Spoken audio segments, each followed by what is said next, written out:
They said they wanted me there. Swore up and down it wouldn't be the same without me. Fly out, Grandma, they said. We want you here for Thanksgiving. So I did. I packed the pie dish. I packed my cardigan. I packed every ounce of softness I had left. And then I waited.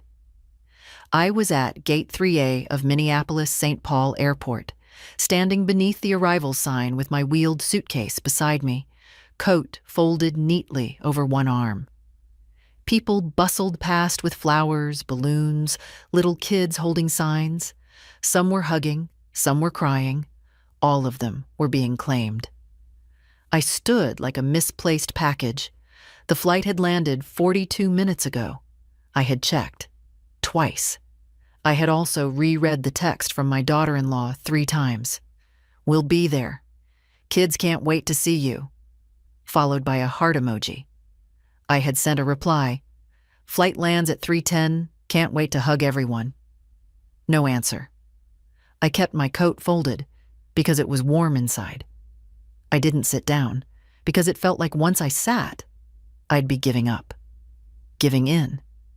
I didn't want to look like a woman who had been forgotten. At some point, my phone buzzed. Not a call. Not even a text. A notification. From social media. My heart beat faster. Not because I cared about those things, but because sometimes it's where my family posts pictures before they remember to call me. I opened the app. There they were. All of them. My son Greg in the navy sweater I sent last year. His wife Madeline, smiling big and tan like always. The kids, Elliot and Ruby, crowded around a table with candles, turkey, mashed potatoes. A pie that wasn't mine. All of them holding up glasses in a toast. The caption, "Full house, full hearts. Happy Thanksgiving from our family to yours." My eyes skimmed the frame once more. There was no mistake. There was no space for me at that table. I didn't cry. Not then. I just turned around, pulled my coat on, and started walking. Out of the terminal, past the taxis, past the shuttle signs. I didn't know where I was going, but I knew one thing. I wouldn't be waiting for them to remember me. 3 days before my flight, Greg called. That alone should have tipped me off. My son doesn't usually call, not unless there's a birthday, a bill, or a reason. But this time, his voice was syrupy smooth, overly cheerful. "Hey, Mom, you doing anything for Thanksgiving?" I told him I was planning to stay home. Roast a small chicken, maybe bake a pie if my hands cooperated. Watch an old movie. "Nothing fancy," I said. "Just me and the radio." He paused for a moment, like he was calculating something. "Well," he said, "the kids were asking about you. Thought maybe you'd like to come here this year. Everyone will be together. It wouldn't feel right without you." That part, the "wouldn't feel right without you," it did something to me. It's been a long time since I've felt truly wanted anywhere. Needed, yes. Called on, depended on, but not wanted. There's a difference. So I said yes. I said I'd find a flight. Greg didn't offer to book it or reimburse me, and I didn't ask. I still had the envelope with the Christmas money I'd tucked away for emergencies. I thought this qualified. After we hung up, I stared at the phone a while. Fingers still curled. I tried to remember the last time I'd felt excited. Not worried or anxious or obligated, just genuinely excited. The last time someone had invited me without adding a request for something. It had been years. I booked the ticket that evening, found a nonstop on sale. I even paid the extra $12 to choose a seat with more legroom. Silly, maybe, but I figured if I was going to travel halfway across the country, I might as well do it with a little comfort. The next day, I went shopping. Not just for gifts, though I did pick up 2 books for the kids and a box of dark chocolate truffles Madeline used to like. No, I also bought something for myself. A new cardigan. Navy blue. Soft wool. The kind that drapes just right at the hips and makes you feel like maybe you belong in the picture too. I packed 3 days ahead, checked the weather in Minneapolis, set my heating to low, took the trash out early. I didn't tell my bridge group I was leaving. They'd only ask too many questions. And maybe a part of me didn't want to jinx it. It had been so long since someone had said, "Come, we want you here." I flew out on Thanksgiving morning. The airport was crowded, full of people with rolling bags, headphones, pillows shaped like animals. I smiled at a baby across the aisle, shared a look with another older woman reading a paperback, both of us with our hands in our laps, both with stories unspoken. When the plane landed, I smoothed down my skirt and brushed crumbs off my lap. I had brought my good shoes, the black ones with a tiny heel. I wanted to look like the kind of woman you invite. And I believed I was, until I wasn't. The walk from baggage claim to the exit felt longer than usual. Maybe it was the weight of the suitcase, maybe the weight of something else entirely. I rolled my bag past the coffee kiosks, the families reuniting, the young woman crying with joy into her boyfriend's shoulder. I didn't feel bitter then, just displaced. Like someone had hit pause on me while the rest of the world continued in motion. Outside, the sky was gray with that dull Midwestern light that makes even the air feel heavy. My phone was still quiet. No texts, no missed calls. I checked the time again, 3:54 p.m. Thanksgiving dinner probably wouldn't start until 5 or 6. Maybe they were busy. Maybe the kids were being wild, or the turkey needed basting. There were a dozen reasons, all of them harmless. But even harmless reasons sting when you're standing alone at arrivals. I waited on the curb another 20 minutes before my knees began to protest. I sat on a bench. I watched strangers climb into cars that knew their names. I watched a woman in a puffy jacket bring her mother-in-law a hot chocolate and a hug. The mother-in-law looked older than me. That hug, brief, tight, real, landed right in the hollow part of my chest. At some point, I tried calling. Greg didn't pick up. I left a message. Said I'd landed. Said I was at the usual pickup point, outside door B, under the sign with the airplane on it. Said I hoped everything was okay and that I'd wait a little longer. But I already knew. I knew before I opened the app again. Before the photo loaded. Before I saw the cranberry sauce and the long wooden table and the caption about hearts being full. It wasn't the first time I'd been forgotten, but it was the first time I'd let myself admit that's what it was. I stood up, dusted off my coat, and pulled the suitcase behind me. No cab, no Uber, just me and the sidewalk. A man pushing a stroller offered a tired smile. I nodded back. Funny how in airports or outside them, you can sometimes feel more seen by strangers than your own blood. It was nearly 5 by then. The air had turned sharper, the kind of chill that slides under your collar and asks, "What now?" I didn't answer, just kept walking. My shoes weren't made for this much pavement, but I didn't stop. About a half-mile out, just past a car rental return, I saw it. A squat little building with a neon sign that said, "Tina's Diner." The eye flickered in and out. The windows were fogged up from the warmth inside. Someone had taped paper turkeys to the glass. I went in. The bell above the door jingled. Inside, the diner smelled like hot grease and cinnamon. Vinyl booths, yellowed menus, a counter with cracked stools. There were maybe 6 people inside. A man in a UPS jacket. An older couple eating in silence. A waitress with a short ponytail who looked up when I entered and said, "Happy Thanksgiving, hun." "Same to you," I said, surprised by the steadiness of my own voice. I picked a booth near the window, slid in. The seat was warm, the table was clean. I pulled off my coat. "Kitchen's slow today," the waitress said as she handed me a menu. "But we've got turkey and pie." "Pie sounds good," I said. "What kind?" She grinned. Pumpkin, pecan, or key lime? Pumpkin, and some tea, please. You got it. I looked out the window while I waited. My suitcase sat beside me, an obedient little dog. My phone, face down on the table, vibrated once. I didn't flip it over. The pie came. It was warm, with a dollop of whipped cream that leaned a little. The tea was strong and slightly bitter, just the way I like it. I took a bite, then another. It was the best piece of pie I'd had in years. Maybe not because of the spices or the crust. Maybe because, for once, I hadn't made it for anyone else. I ate slowly. I didn't rush. I didn't scroll. I didn't wait for anyone to show up and tell me it was all a misunderstanding. They weren't coming. Not today. Maybe not ever. And still, there I was. Whole.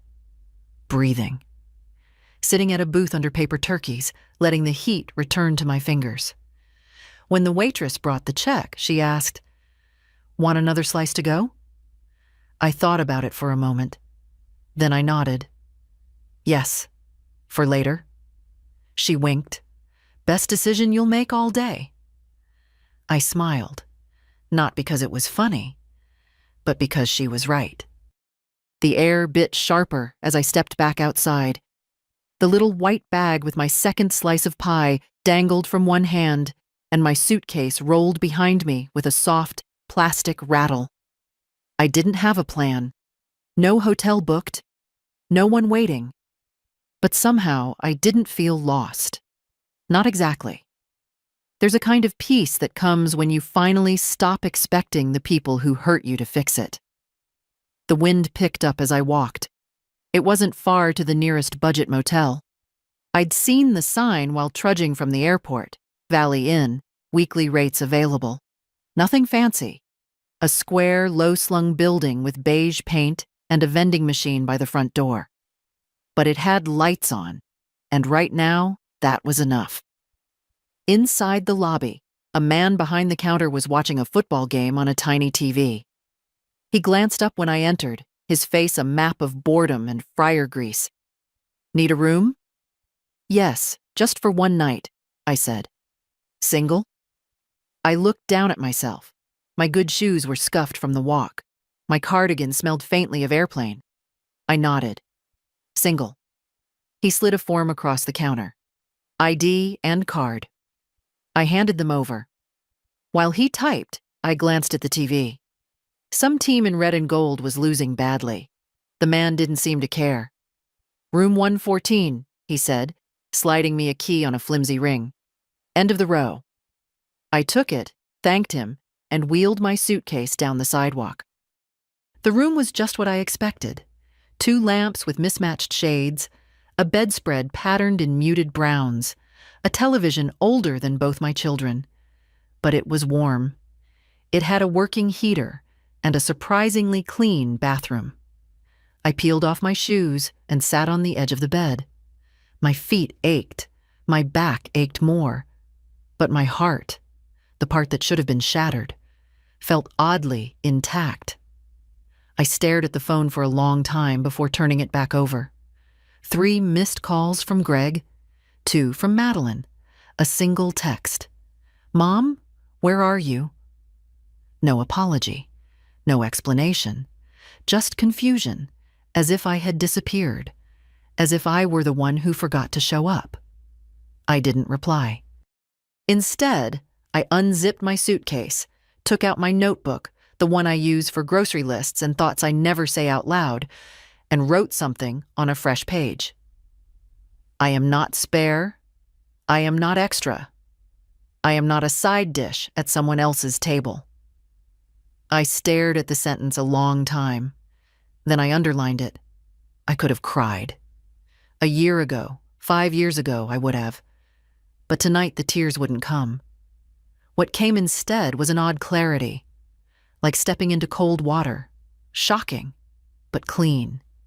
It wasn't just about this dinner, or the airport. It was the years that led up to it, the birthdays they skipped, the voicemails left unanswered, the last-minute invitations that always sounded like obligations, never joy.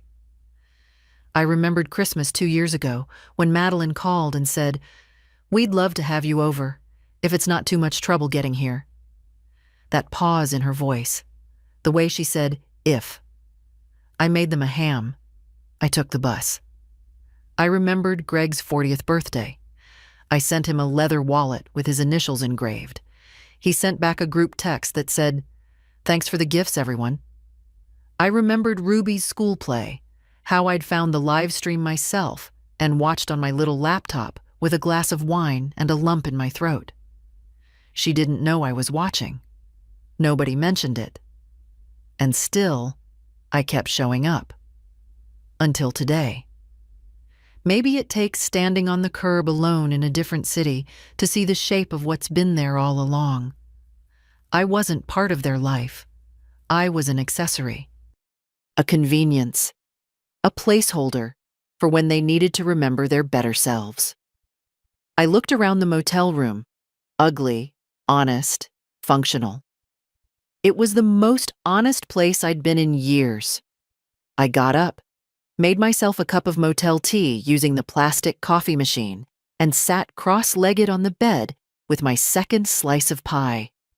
No china plate, no linen napkin, just a white paper bag and a plastic fork. And yet, it tasted like something I'd earned. The motel room's ceiling had a hairline crack that ran above the bed like a road map. I stared at it while the heater wheezed and kicked. Outside, I could hear the wind scraping at the siding and the occasional engine rumble from the freeway nearby. A man 2 rooms over was coughing, deep, wet, miserable. Somewhere, a toilet flushed. It wasn't a peaceful night, but it was an honest one. Around 2 a.m., I finally drifted off, the scratchy blanket pulled up to my chin, my notebook still open on the nightstand. I slept in the clothes I'd arrived in, too tired to change, too wary to unpack again. In the morning, I woke before the sun. It's a habit I never lost. Even after retirement, my body insists on being useful by 6 cows.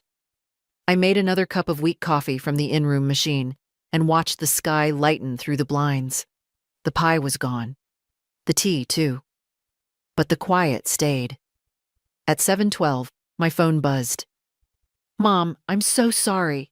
There was confusion with the pickup. We thought your flight was tomorrow. Can you come to the house today? The kids really want to see you." Greg. No explanation for the photo. No mention of the dinner. No apology for posting a Thanksgiving without me in it. Just confusion. And, "Can you?" I stared at the message, then set the phone down. I didn't answer. Instead, I got dressed, brushed my hair, dabbed on a little lipstick. It wasn't about seeing them. I wasn't going. It was about dignity. About reminding myself that I still got to decide how I presented myself to the world, even if no one was looking. The lobby had a bowl of bruised apples and a carafe of coffee that tasted like burnt cardboard. I took an apple and slipped it into my bag. Checked out. The man behind the counter barely looked up from his football recap. Outside, it was cold and clean.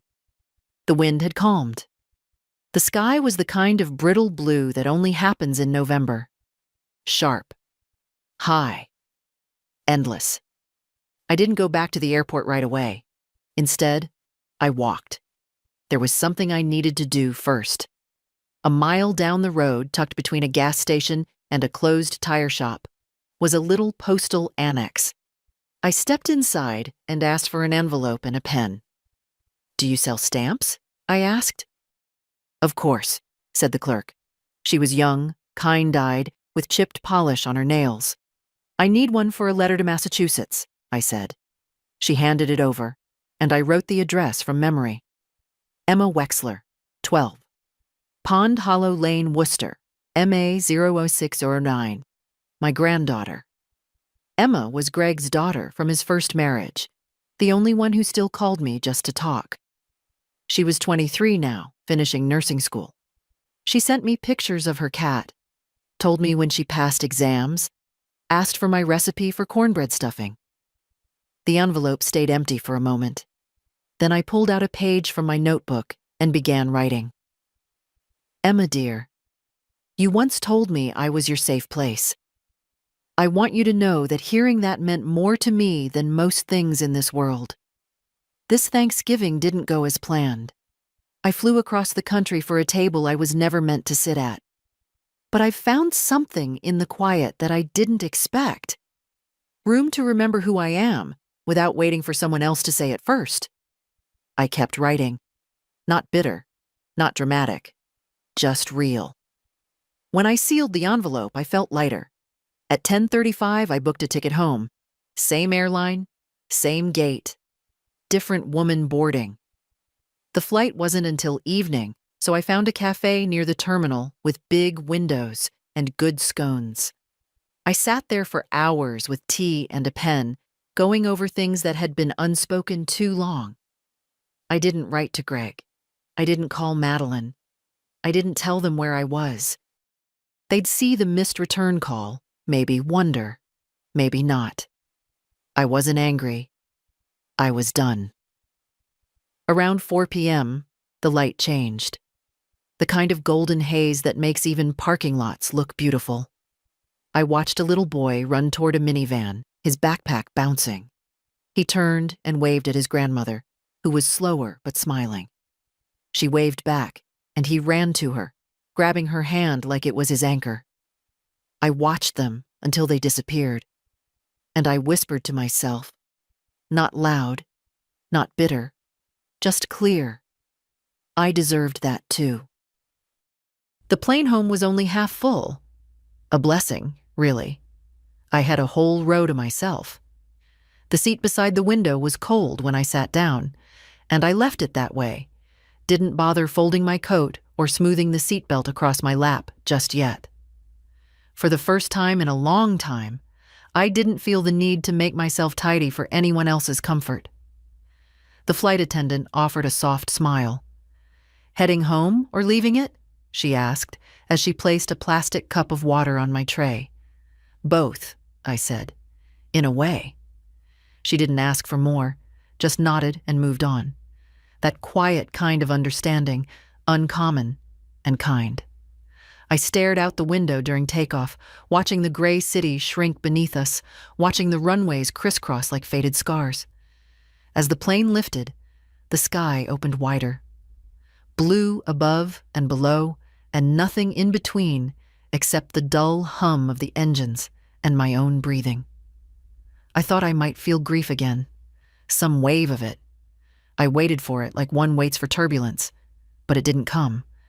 I didn't feel peace either, not yet. But I did feel still, rooted, present. That was new. Halfway through the flight, I pulled my phone from my bag and turned it on again. I told myself I was only checking the time. But of course the notifications poured in. 4 texts from Greg. 1 voicemail. "Mom, I'm really sorry. Please call me. The kids were asking where you were. Madeline said she thought you knew we moved dinner up a day. Can we talk?" I didn't open the voicemail. I didn't delete it either. Let it sit. Let it wait the way I had waited. I switched the phone off again. When we landed, it was already dark. My little city glowed in a way that was quiet and familiar. The shuttle driver who took me back to the parking lot was an older man with a twinkle in his eye. He asked if I'd been visiting family, and I smiled and said, "Not exactly." At home, my porch light was still on. I had left it on out of habit, as if expecting to return tired and full and folded into the warmth of family. Instead, I walked in with pie crumbs in my bag and a mind sharper than it had been in years. My house smelled like lavender and old wood.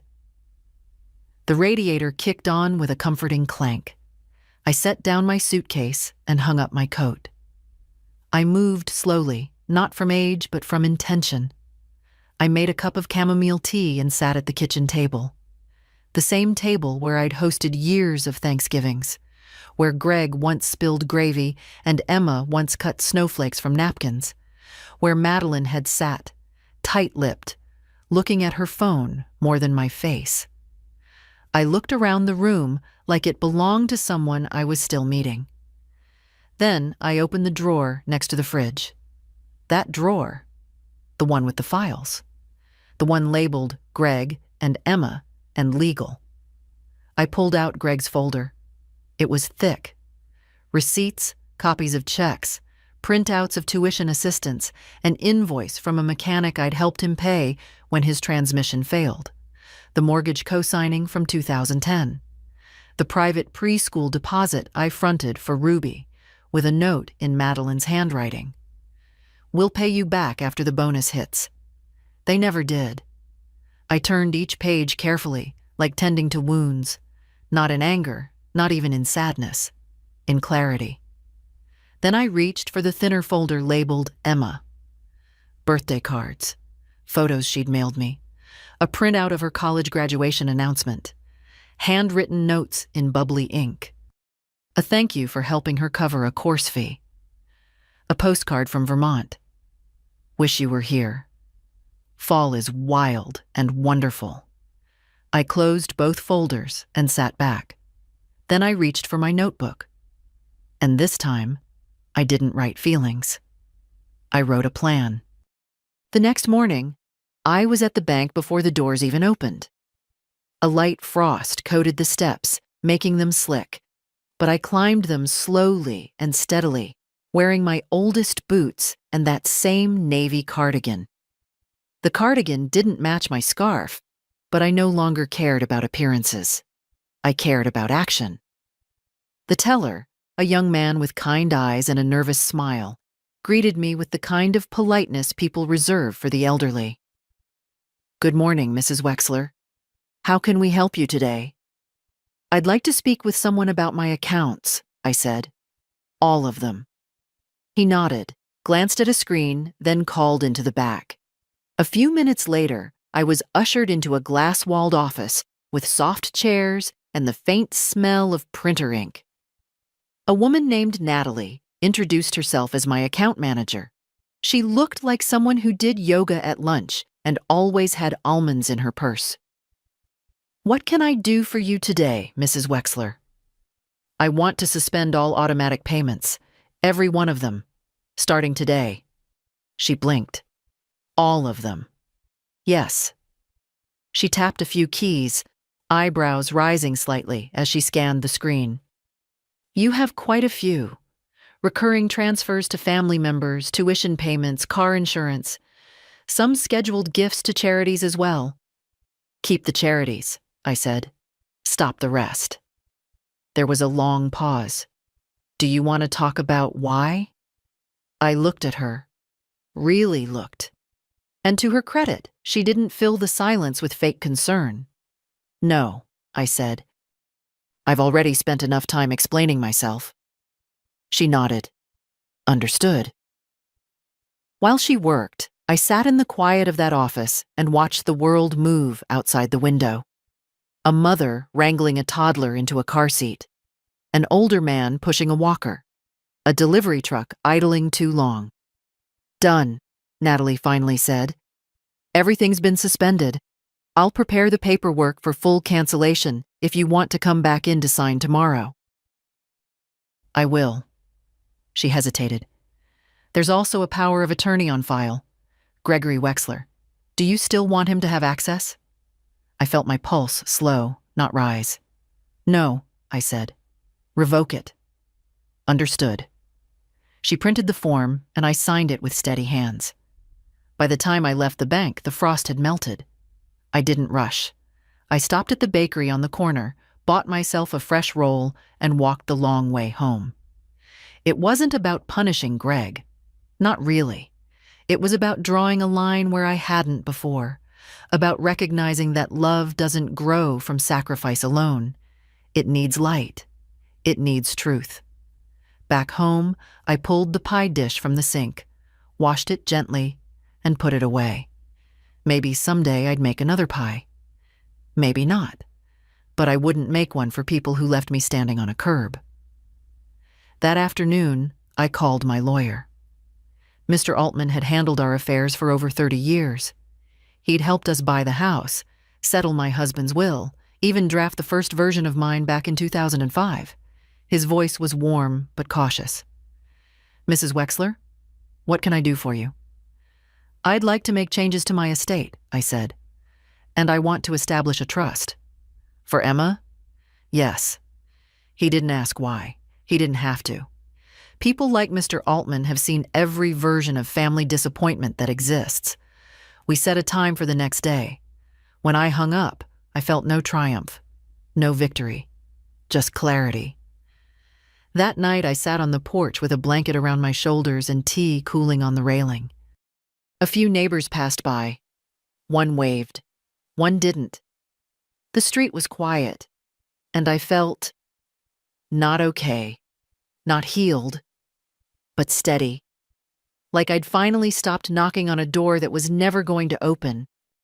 The next morning, the sky was soft and low, that pale winter gray that wraps around the houses like gauze. I dressed slowly, not because I was tired, but because I didn't want to rush what came next. At 9 sharp, I was in Mr. Altman's office, a little 2-story building with green shutters and a reception area that smelled faintly of old paper and floor polish. The same gold-framed photos hung where they always had. His children, his boat, his bulldog in a Santa hat.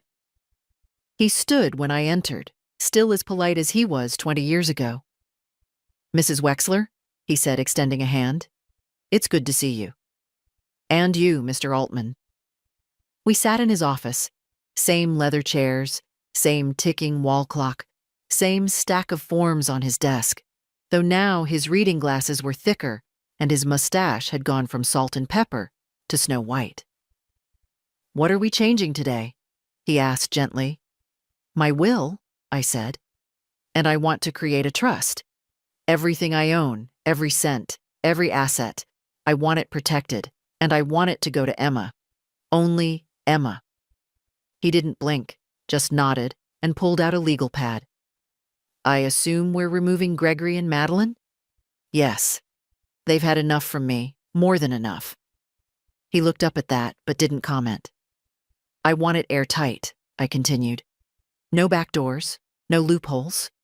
Emma is the beneficiary. She gets everything when I'm gone. And until then, she can access the trust for education, housing, healthcare, or emergencies. I'll decide what counts as an emergency.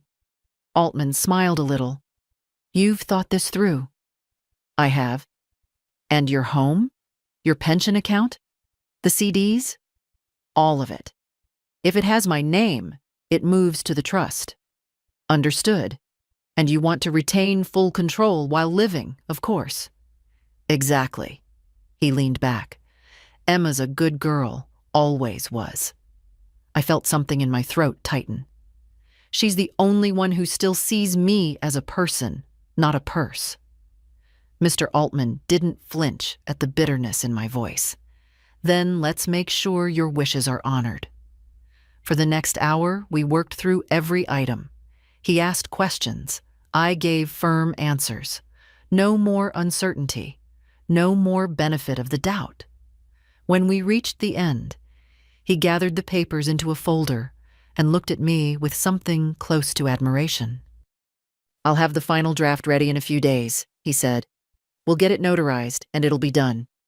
Thank you, I said, meaning it. Outside, the air had turned crisp.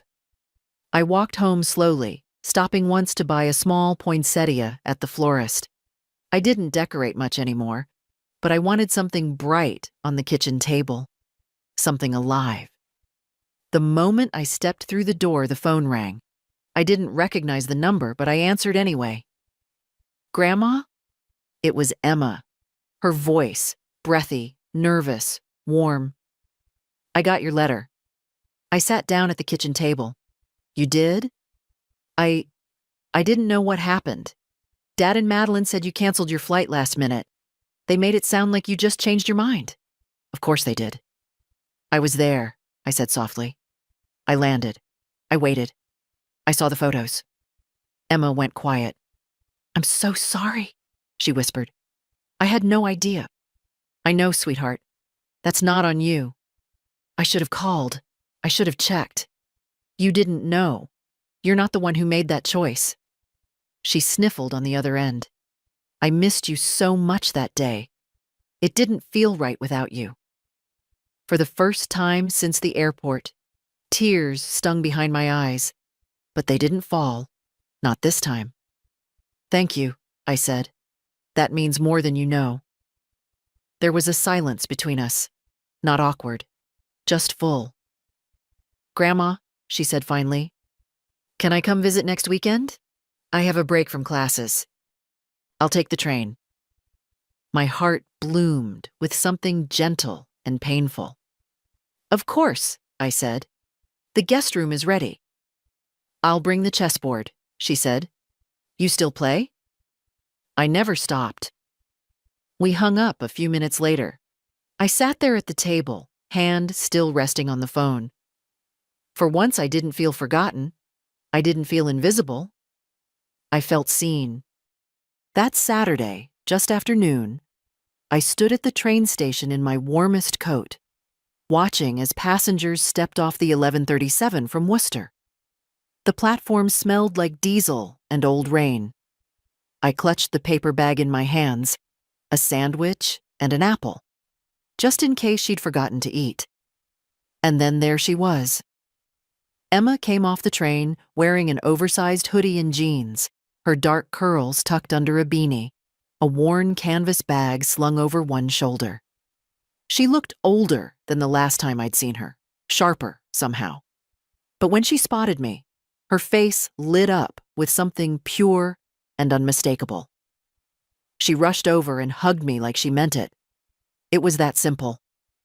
No questions, no apologies, no tension curling in the air between us. Just her arms around me, tight and real. Hi, Grandma, she whispered into my shoulder. Hi, baby, I said. You're here. We drove home in silence for a while. She watched the streets like she was trying to memorize them again.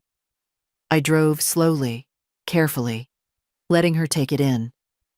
The neighborhood hadn't changed much, but it felt different with her beside me. Back at the house, I made tea while she set her bag down in the guest room. She returned with that familiar ease of someone who belonged, curling up in the corner of the couch like she'd never left. The chessboard sat waiting on the coffee table. We played a game. She won. Then we played another. I won that one. Fair and square. Later, we sat at the kitchen table, both of us nursing mugs of tea. The poinsettia I'd bought earlier that week sat in the middle, still red, still alive. I read your letter again on the train, she said, tracing the rim of her mug. I've never seen you write like that before. I've never had to, I said. I used to think being quiet was a form of grace, but lately, I think it's just made me easy to ignore. Emma looked up at me. I never ignored you. I know. She hesitated. Dad doesn't know I'm here. I figured. He called a couple nights ago, asked if I'd seen you since Thanksgiving. I didn't lie. I just said we hadn't talked yet. That was kind. She shook her head. It wasn't kindness. It was exhaustion. I'm tired of pretending things are normal. That surprised me. Emma had always been careful, diplomatic, the peacekeeper in her fragmented family. Hearing her say that, calm, steady, told me she was growing into something strong. You don't have to pretend here, I said. Not ever. She nodded. Neither do you. We sat in silence, just sipping our tea. And for the first time in weeks, I realized I wasn't angry anymore. I didn't need Greg or Madeline to grovel or explain or spin another story about what went wrong. I didn't need a text or a voicemail or a too-late invitation. I had this. My house, my tea, my granddaughter. I had myself. That evening, Emma offered to make dinner. She cooked pasta with garlic and spinach, and I grated cheese while we talked about everything and nothing. We watched a silly movie afterward and laughed too hard at parts that weren't really that funny. Before bed, she sat beside me on the couch and said, "Grandma, I don't want to lose you." "You won't? Promise?"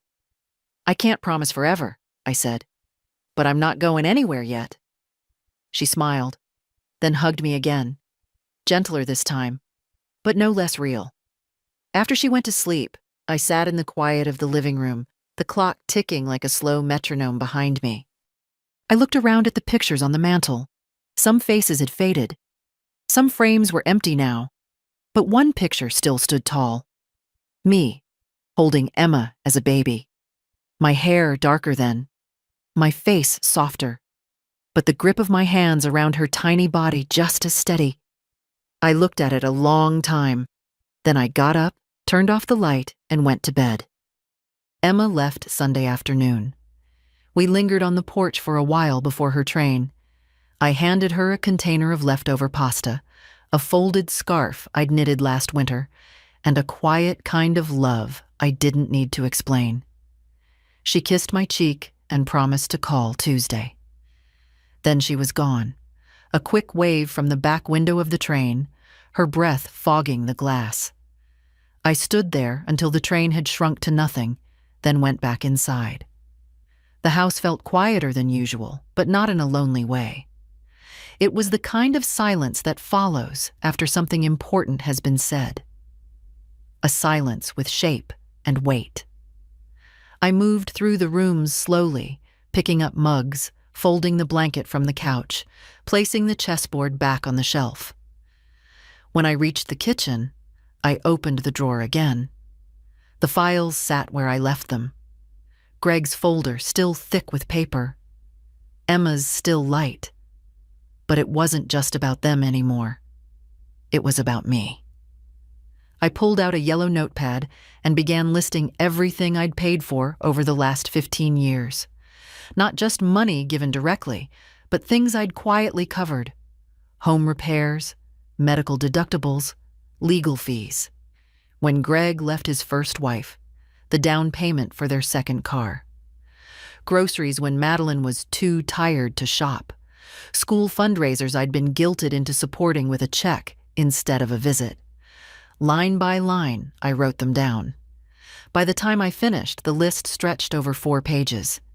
It was strange. I hadn't thought of myself as generous, just useful, reliable. Someone who helped because that's what mothers do. That's what I did. But looking at the numbers, I saw it clearly. I'd subsidized their life. And in return, they gave me politeness. Hollow birthdays, tired smiles. A chair near the coat rack when there was no room at the main table.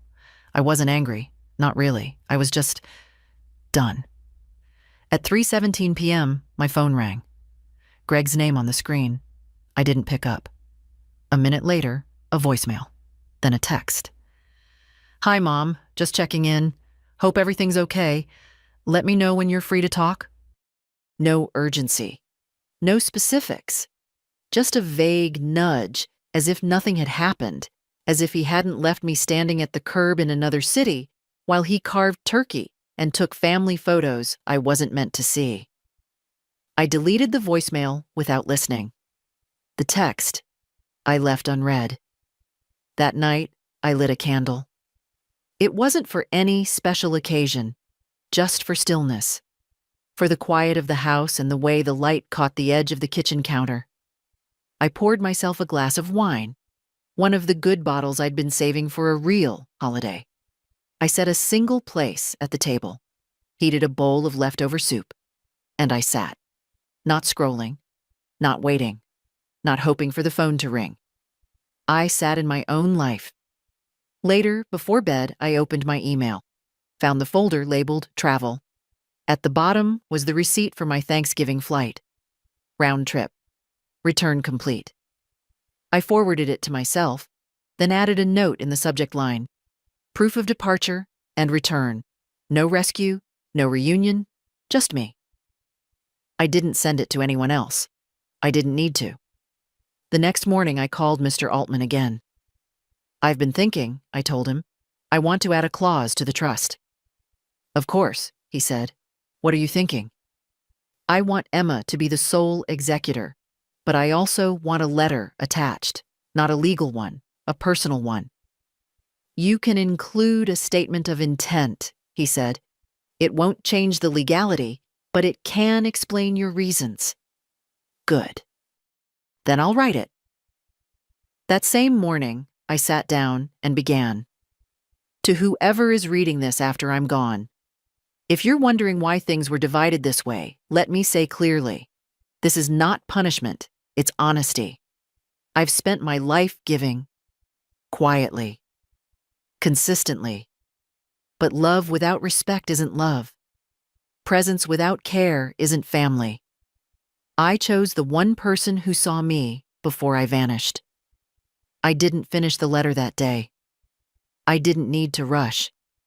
Some things deserve to be written slow.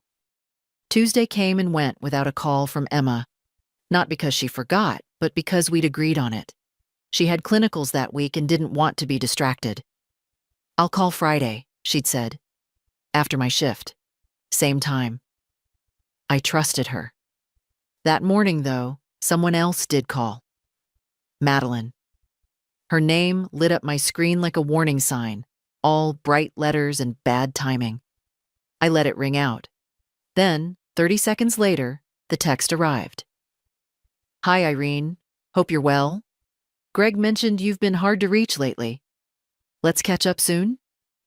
No punctuation where it mattered. No warmth where it counted. Catch up?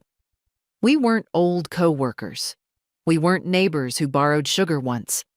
I'd been her mother-in-law for almost 15 years. I'd helped her find her first real job after Ruby was born.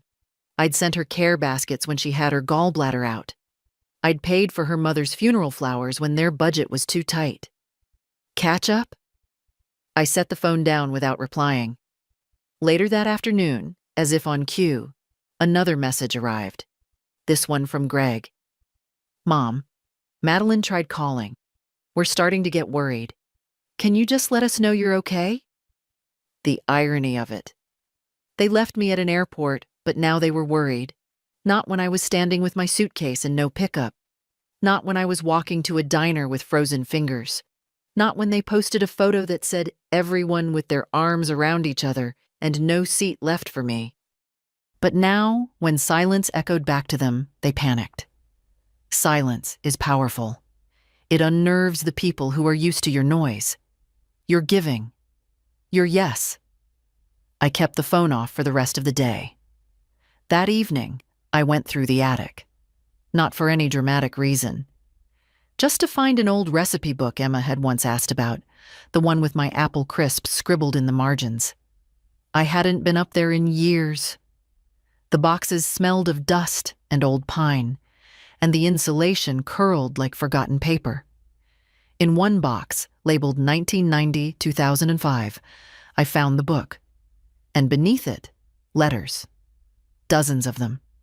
Cards from Greg as a teenager, drawings from Emma as a child, thank you notes from friends and cousins long moved away. A photo of my husband in his Sunday suit, holding a pumpkin pie like it was a prize. I sat down on the floor, cross-legged, and let the past rest in my lap. So many pieces of myself I'd stored away to make room for others. I thought about Greg as a little boy, how he used to insist on sleeping with his head against my chest because your heart is louder than the rain. How he'd cry if I left for work too early. How I taught him to tie his shoes with 2 loops instead of 1 because it made more sense to him. I had loved him so completely once. Maybe I still did. But love doesn't excuse neglect. And forgiveness doesn't mean return. Not always. I put the letters back carefully. Closed the box. And that night, when the house was dark and the world was quiet, I opened the notebook and added 2 more lines to the letter for the trust. I didn't want my final act to be polite. I wanted it to be clear. Emma, you saw me. Not out of obligation, not for what I gave, but because you chose to. That's what family is. Choice, respect, truth. The pen felt heavier than usual in my hand, but I wrote anyway. The next day, I drove into town and went straight to the notary. It was in the back of a shipping store, past shelves of bubble wrap and a rack of novelty greeting cards. The man behind the counter had kind hands and a long, careful way of speaking. His name tag said Dev. "I need to notarize a letter," I said, unfolding the pages I'd written, "and some trust documents my attorney prepared." He glanced at the first page, then back at me. "Big changes?" I nodded. "Long overdue ones."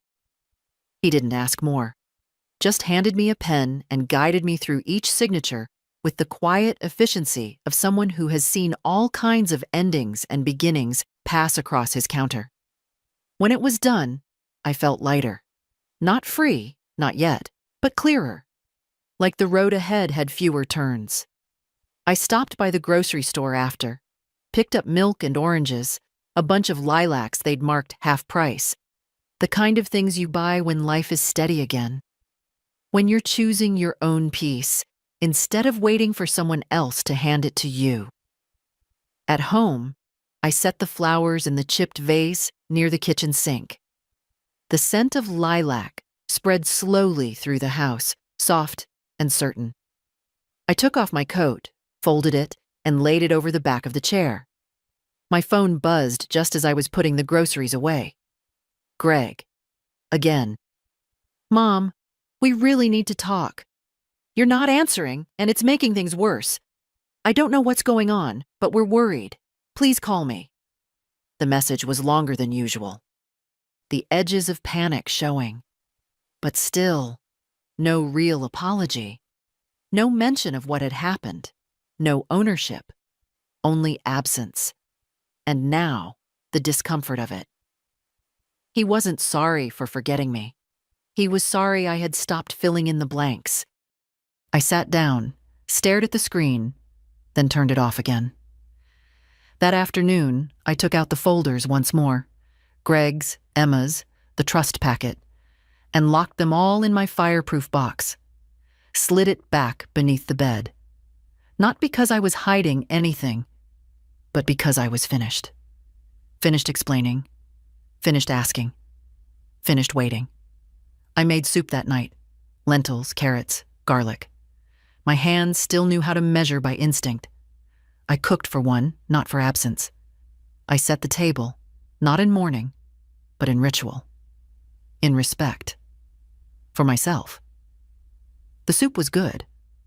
Later, I sat on the porch again, wrapped in a shawl, the air just brisk enough to feel like something shifting. And as the streetlights clicked on one by one, I remembered a moment I hadn't thought about in years. Greg was 10. He'd come home from school with a split lip and mud on his jeans. Another boy had shoved him in the field during recess. He didn't cry, just stood at the sink, rinsing the blood off his hands, saying, "It's fine. It's nothing." I had crouched beside him and said, "You're allowed to be hurt. It doesn't make you weak." I wish someone had said that to me, because I had been hurt. Quietly, consistently, for years, and I had let it go unchecked because I thought endurance was a virtue. But it's not. Not always. Sometimes it's just delay. Sometimes it's just the cost of silence. I sipped my tea slowly, let the night press in. The flowers in the kitchen swayed slightly in a draft, a blur of violet in the dark. Somewhere down the block, a dog barked. A car pulled into a driveway. Someone laughed, sharp and high, a sound from another life. And I sat in mine.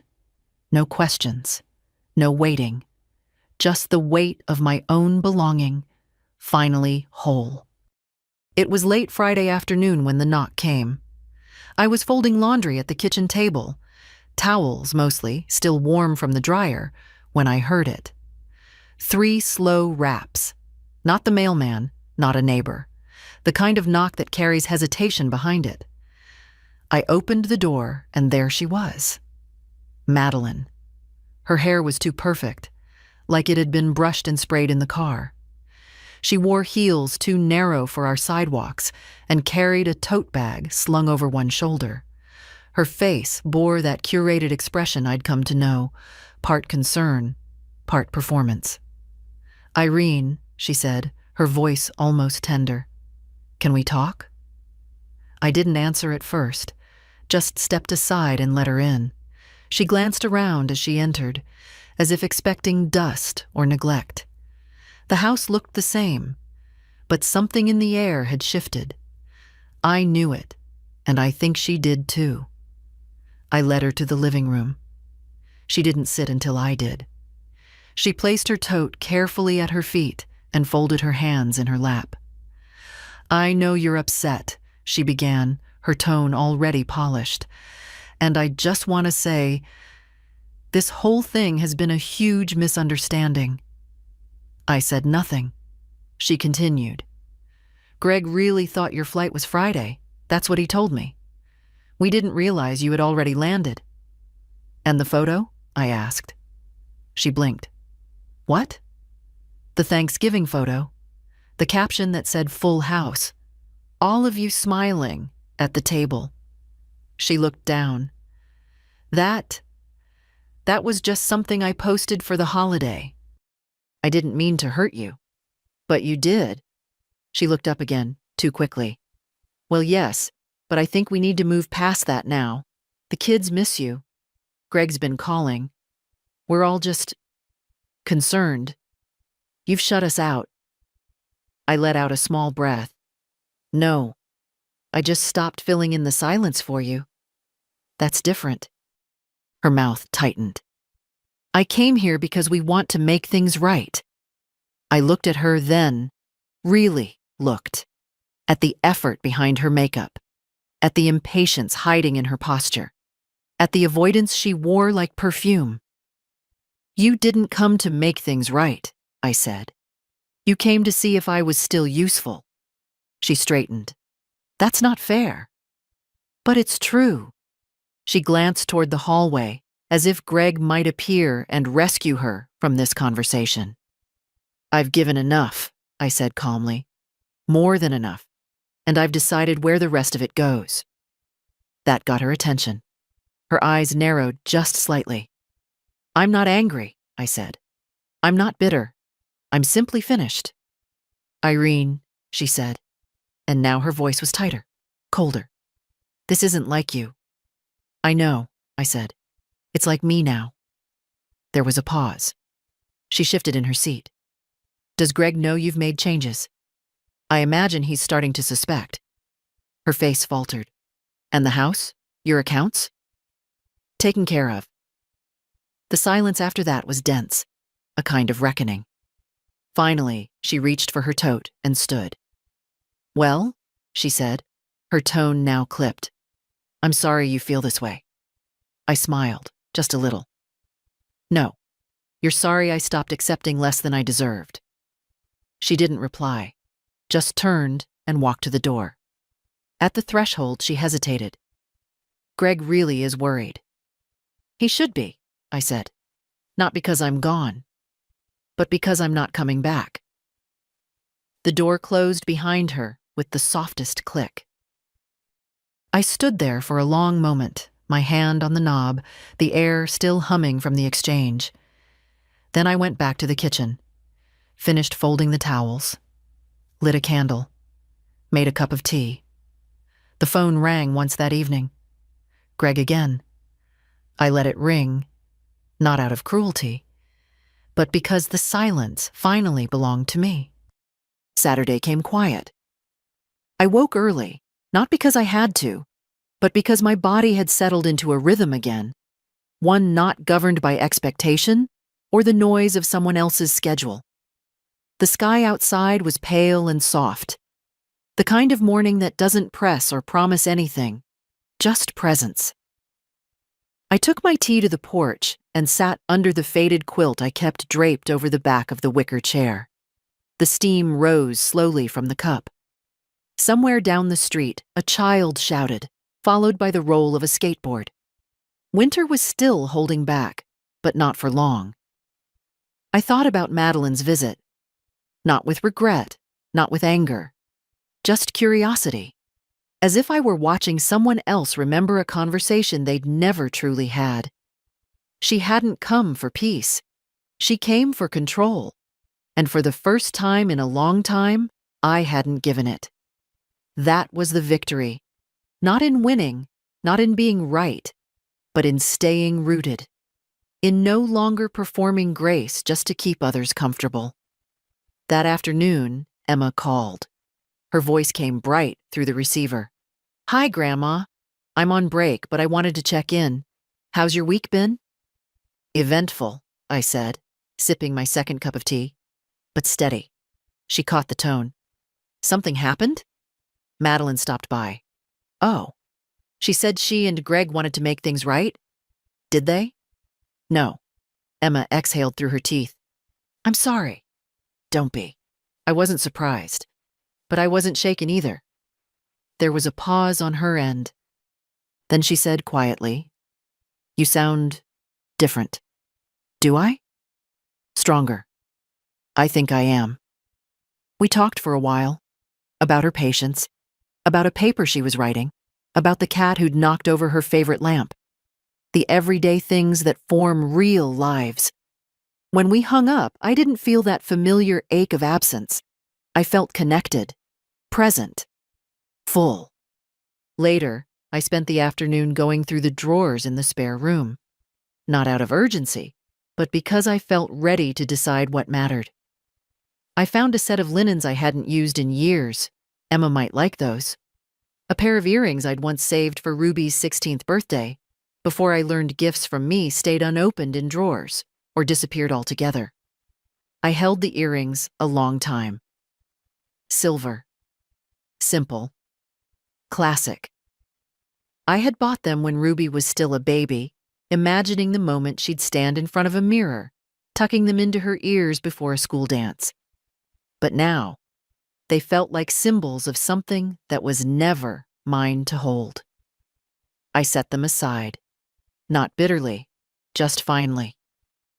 That evening, I wrote in my notebook again. Not a letter this time, just a list. Things I no longer owed. Explanations. Second chances to people who waste first ones. Apologies for taking up space. A seat at a table that won't make room. Silence. And then, beside it, I wrote another list. Things I still have. My name, my peace, my mind, my home, my granddaughter's voice in my ear saying, "Stronger." I tore the page out and folded it in half, taped it to the back of the cabinet door beneath the sink, where only I would see it, where I kept the dish gloves and the extra sponges. A strange place for strength, but real. That night, I set the table for one again, but this time, I lit 2 candles. Not because anyone else was coming, but because I was there. Fully. I sat down, spooned out my soup, and whispered. Not for drama, not for pain, but because it needed to be said. I'm still here. And I was. I spent the first Sunday of December decorating the porch. Nothing elaborate, just a simple pine wreath with a red ribbon, and 2 strings of warm white lights along the railing. I didn't do it for neighbors or nostalgia. I did it because I wanted the house to glow. For me. For once. Inside, I put on a kettle, turned on the old radio, and let the slow jazz drift through the rooms. I used to decorate for the kids. Stockings with their names, cookies shaped like stars, and the old felt angel Emma once made in kindergarten. But this year, there would be no stockings, no extra chairs, no waiting. This year, I lit the fire early and set one place for tea. My own. By the time the sun dipped behind the houses across the street, the phone rang. It was Greg again. I answered this time. "Mom?" His voice was thinner than I remembered. "I'm here," I said. Calm. Steady. There was a pause. "I didn't think you'd pick up." "I know." Another pause. Longer. "I saw the paperwork." he said finally. From the attorney, the trust, the changes. I figured you would. His breath caught, like he'd expected a different tone. I don't understand. After everything. Exactly, I interrupted. After everything. He went quiet. You mean the money, he said eventually. I mean the pattern, I replied. The forgetting, the late calls, the missing birthdays, the airport, the photo. That wasn't intentional. No, I said. It was worse. It was convenient. There it was. The truth, out loud, without apology. You're punishing us, he said. But it came out less like an accusation and more like a hope that I might deny it. Reassure him. Fold. No, I said. I'm releasing myself. From obligation. From old loyalties that only moved in one direction. From the guilt I'd carried so long, I'd forgotten what lightness felt like. I never thought it would come to this, he muttered. I know. His voice broke. We're still your family. No, Greg. I was your family. You haven't been mine in a long time. And with that, we ended. Not with shouting, not with resolution. Just with a truth said quietly enough to echo for years. I hung up, stood at the window and watched the street lamp flicker on. The next day, I mailed a small package to Emma. Inside, the silver earrings, wrapped in soft cloth, a copy of the trust, and a note. These are yours, not because you asked, but because you showed up. Wear them when you feel uncertain. You're never invisible in this house. Not then, not now, not ever. She called 3 days later, crying and laughing at once. Grandma, she said, voice trembling.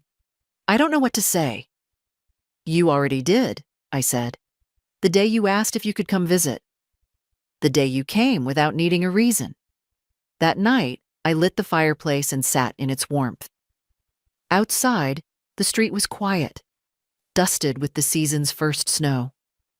I watched it fall through the window, slow and clean. And I thought about all the Thanksgivings that had come before, the ones I cooked through pain, the ones I sat through quietly, the ones I was invited to as an afterthought, and then this one, the one I gave myself. No carving knives, no tablecloths, no second helpings. Just a walk, a diner, a slice of pie, and the clearest thing I'd ever tasted. Not bitterness, but freedom. And if you're reading this, if you've ever waited for someone who forgot to wait for you, listen close. You can stop now. You can light a candle for yourself. You can buy your own damn pie. And you can begin again. Right here. Right now. If this story moved you, share it. Someone out there needs to know they're not alone. Your silence has value. Your seat is your own. And you don't need permission to keep it. Not of takeout cartons, not of grease and indifference, but of spring, of care, of beginnings. That evening, I cooked again. Not for them, not to prove anything, but for myself. A small roast, potatoes, carrots, seasoned with rosemary from the garden. I set one place at the table, lit a single candle, and ate slowly, savoring each bite. As the candle burned low, I thought of Harold. I thought of the strength it had taken to do this alone, of the quiet victories hidden in ordinary acts. And I realized something. They had not just lost a roof. They had lost me, my patience, my silence, my care. And they would come to understand, too late, what it meant to live without those things. When the last dish was washed and set aside, I returned to the window. The street outside was calm, the lilacs glowing pale in the moonlight. I breathed in deeply, steady, and sure. They had laughed as they tossed my dinner in the trash. They had made me invisible, a shadow in my own home. But I had given them their answer, not with shouting, not with vengeance, but with ink, with law, with the quiet dignity they could never take from me. And now, the house was mine again, not just in name, in spirit, in truth. I closed the curtains, turned out the light, and whispered to the quiet, to Harold, to myself. Respect is never given. It is claimed. And for the first time in years, I slept without fear of being forgotten.